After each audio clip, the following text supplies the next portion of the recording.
Municipal ఎన్నికలపై party నేతలతో సమావేశం నిర్వహించనున్నారు CM Revanth. PCC chief Mahesh Goud, AICC incharge Meenakshi Natarajan parliament నియోజకవర్గాల వారీగా ఇన్ఛార్జి మంత్రులతో రివ్యూ చేయనున్నారు. అభ్యర్థుల ఎంపిక, ప్రచార వ్యూహంపై నేతలతో చర్చించనున్నారు. ఇప్పటికే నియోజకవర్గాల వారీగా ఇన్ఛార్జి మంత్రులకు స్పెషల్ టాస్క్ ఇచ్చారు సీఎం, పీసీసీ చీఫ్. మెజార్టీ మున్సిపాలిటీలు, 7 కార్పొరేషన్లు గెలవాలని ఆదేశించారు. ఇక రేపటి నుంచి జిల్లాల్లో అభ్యర్థుల తరపున ప్రచారం చేయనున్నారు రేవంత్. ఇక ఇదే విషయంపై మరింత సమాచారం షరీఫ్ అందిస్తారు. షరీఫ్, మున్సిపల్ ఎన్నికలకు కాంగ్రెస్ ఎలా సిద్ధమవుతోంది? రేవంత్ రెడ్డి అబ్జర్వ్ చేస్తున్నారు. ఏ ఎన్నిక వచ్చినా కూడా ఆయన్నే స్వయంగా సమావేశాలు ఏర్పాటు చేసి దిశానిర్దేశం చేస్తున్నట్టు సిచ్యువేషన్ మనం చూస్తున్నాం. పంచాయతీ ఎలక్షన్లో అదే రిపీట్ అయింది. బై ఎలక్షన్స్ 2 వచ్చాయి. అందులో కూడా అట్లనే ప్రతి అంశాన్ని కూడా దగ్గరుండి క్షుణ్ణంగా పరిశీలన చేశారు. ఇప్పటికీ 2 సార్లు జూమ్ సమావేశాన్ని ఏర్పాటు చేశారు. ఒకటి ఆయన విదేశీ పర్యటనలో ఉన్నప్పుడు ఒక జూమ్ కాన్ఫరెన్స్ని ఏర్పాటు చేశారు. అప్పుడు కూడా టికెట్ల సర్దుబాటు అంశంలో ఏ రకంగా వ్యూహ ప్రతిభావాలు చేయాలి, ఎవరెవరిని ఎట్లా సర్ది చెప్పాలనేటువంటి అంశం పైన ఎక్స్ప్లెయిన్ చేసినటువంటి సిచ్యువేషన్. ఆ తర్వాత మళ్ళీ విదేశీ పర్యటన నుంచి వచ్చిన తర్వాత మళ్ళొకసారి జూమ్ సమావేశాన్ని ఏర్పాటు చేశారు. మరోవైపు ఇవాళ ప్రీ షెడ్యూల్డే ఇవాళ సాయంత్రానికి పార్లమెంట్ నియోజకవర్గాల వారీగా మున్సిపల్ ఎలక్షన్ సంబంధించి దాదాపు 14 మంది మంత్రులు, ప్రభుత్వ సలహాదారు సుదర్శన్ రెడ్డి కలుపుకొని మొత్తం 15 మందితో కూడినటువంటి ఒక జాబితాను విడుదల చేసింది. ఎప్పుడైతే మేడారం క్యాబినెట్ జరిగిన తర్వాత ఆ జాబితాను విడుదల చేశారు. వాళ్ళకి టాస్క్ని అప్పచెప్పారు. ఏ జిల్లాకి ఏ మంత్రి ప్రాతినిధ్యం వహిస్తున్నారనే అంశాన్ని చాలా స్పష్టంగా చెప్పారు. సో ఇవాళ 7 గంటల ప్రాంతంలో సీఎం నివాసంలో, అంటే సీఎం ఎంపీగా ఉన్నప్పుడు ఆయన అధికారిక భవనం ఏదైతుందో అక్కడ మీటింగ్ని కాల్ఫర్ చేశారు. ఇది ప్యూర్లీ ఇంటర్నల్ మీటింగ్గా తెలుస్తోంది. సో ప్రతి ఒక్కరు కూడా ఎవరైతే ఇన్ఛార్జ్గా కొనసాగుతున్నారో వాళ్ళంతా కూడా హాజరు కావాలనేది పీసీసీ దగ్గర నుంచి వెళ్ళినటువంటి సమాచారం. ఈ సమావేశంలో సీఎం రేవంత్ రెడ్డితో పాటు deputy CM Bhatti Vikramarka, AICC Telangana incharge Meenakshi Natarajan, PCC Mahesh Goud, అదేవిధంగా ఏఐసీసీ తెలంగాణ కార్యదర్శులు వీళ్ళంతా కూడా పార్టిసిపేట్ చేయబోతున్నారు. మరోవైపు ముందుగానే వాళ్ళకి సమాచారం వెళ్ళింది. 15 మంది ఇన్ఛార్జ్గా కొనసాగుతున్నారు. వాళ్ళకి పీసీసీ నుంచి సమాచారం వెళ్ళింది నిన్న.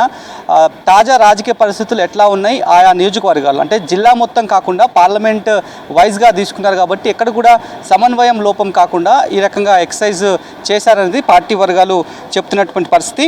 సో ఏ జిల్లాకు ఎవరెవరు ఇన్ఛార్జ్గా ప్రాతినిధ్యం వహిస్తున్నారనేటువంటి అంశం పైన వాళ్ళంతా కూడా తమ వివరాలు తీసుకొని, అన్ని డేటా అంతా కూడా తీసుకొని సీఎం సమావేశానికి రావాలనేది పీసీసీ నుంచి వెళ్ళినటువంటి సమాచారం. ఆ మేరకు 7 గంటలకు స్టార్ట్ అవుతుంది. సాయంత్రం 7 గంటలకు ప్రారంభమైనటువంటి సమావేశం దాదాపు లేట్ నైట్ వరకు జరిగేటువంటి అవకాశం ఉన్నట్లుగా కూడా పార్టీ వర్గాలు చెప్తున్నాయి. ఒకసారి ఏ జిల్లాకు ఏ మంత్రి ఇన్ఛార్జ్గా కొనసాగుతున్నా ఒకసారి చూద్దాం.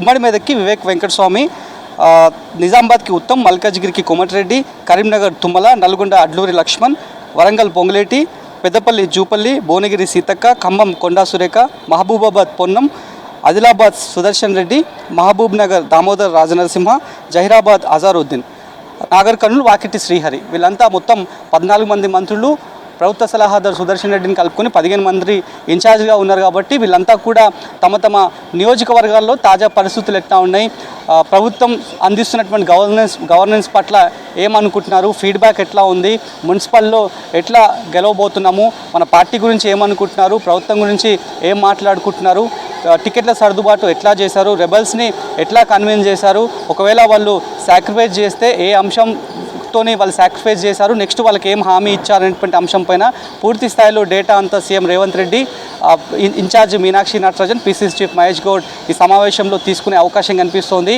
మరోవైపు సీఎం చాలా స్పష్టంగా చెప్పారు, లోకల్ మేనిఫెస్టో పెట్టుకొని నూతనంగా వచ్చినటువంటి డీసీసీలు ఎవరైతే ఉన్నారో వాళ్ళకి లోకల్ మేనిఫెస్టో పెట్టుకోమని చెప్పారు.